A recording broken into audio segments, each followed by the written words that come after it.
Welcome to Angry American TV. I'm about to use my First Amendment rights.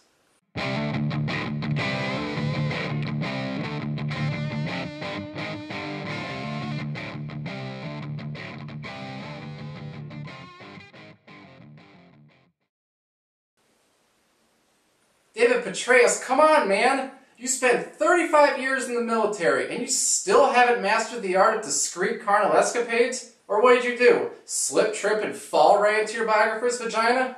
One thing is for sure, when your biographer was writing all in, you were too worried about being all in something else.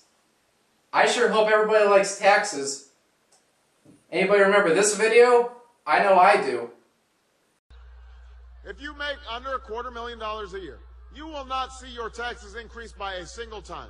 Not your income tax, not your payroll tax, not your capital gains tax. No tax will go up because you need a break. And that's what I'm going to provide when I'm President of the United States of America. Bullshit. He already raised taxes. You know what's really weird? What happened with the first George Bush? Does anybody remember the video where he said, "Read my lips, no new taxes"? Well, what happened with him? Bill Clinton wiped the floor clean with his face.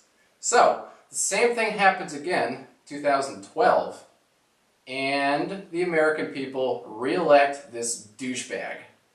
So, now what? We have the fiscal cliff coming up. If the 535 turd sandwiches that we call Congress do not act in time, you, my fellow Americans, will see a tax increase. We will also see a 10% reduction in defense spending, as well as an 8% reduction in domestic spending. What is it people don't get about taxes? Do they just think that you could just tax the rich and everything will be fine? No, absolutely false. Let me tell you why. When you tax the rich, one of two things is going to happen, neither of which is they will simply suck up the extra tax impositions and move on with their day. They'll do one of two things. Number one, they will either raise taxes on their prices, which is in effect a tax on the middle class, or they'll lay people off to offset the cost. Again, hurting the middle class. So when you hear a politician tell you that raising taxes on the rich will help the middle class, he is lying to your face. Right to your face. That is not true. How do politicians get elected anyways? Easy. The sheep. Spineless, wussy pants sheep. That's who. The sheep are very impressionable.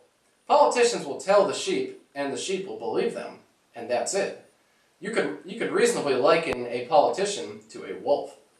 A wolf is there to attack on the sheep, to prey on the sheep. And if you're not standing up for anything, you're a sheep. Fortunately, there's a counterbalance to this. Sheepdogs. Confrontational badasses. That's what the sheepdogs are. The sheepdogs are there to protect the sheep. Because even though the sheep don't know what they're doing, the sheepdogs will take care of that problem. Well, that brings us pretty much to the end of Angry American TV Episode 1, but what are my final thoughts? Well, America is in an absolute, complete state of disarray. We have politicians who are running amok in D.C. on your dime because you pay them. They are ignoring the people, they are subverting the Constitution, and they are essentially taking a big fat giant dump on everything the forefathers fought for 230 plus years ago. As you know, I'm the Angry American, and I gotta say, America is making me very angry right now. Good night.